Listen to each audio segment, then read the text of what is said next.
ng bayan, maasahan anumang panahon.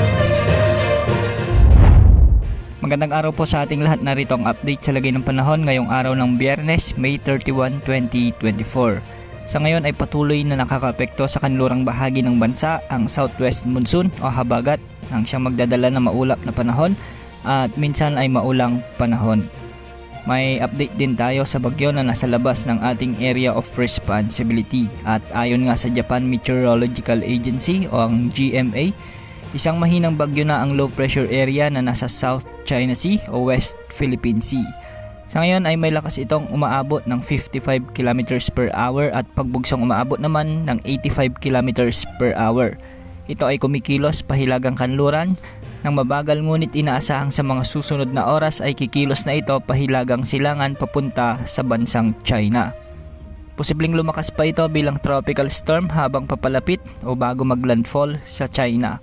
Posibleng lumabas ito ng landmass ng China sa Sabado at may posibilidad na dumiretso ito sa Taiwan sa weekend bilang bagyo ayon sa mga weather models.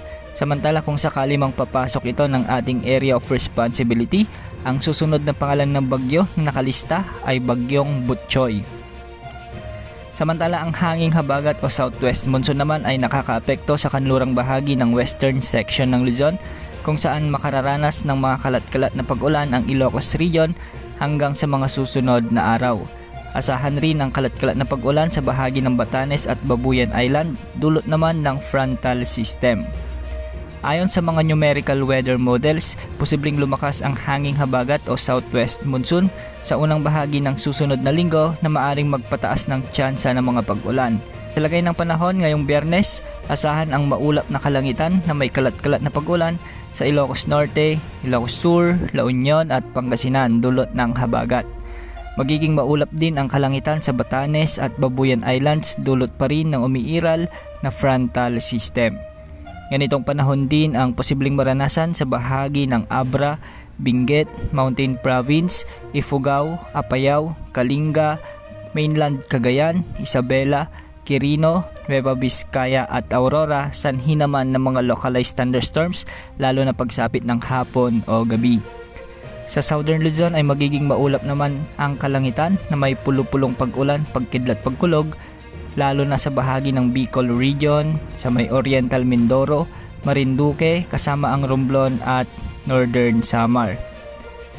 May mga inaasahang pag-ulan din sa Visayas lalo na sa Guimaras, Northern Cebu, Northern Leyte, Antique, ilang bahagi ng Cebu, Negros Occidental, Southern Masbate at Palawan.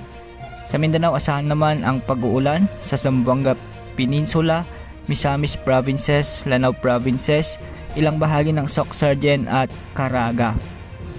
Sa ngayon wala namang nakataas na gale warning sa mga karagatang sakop ng ating bansa.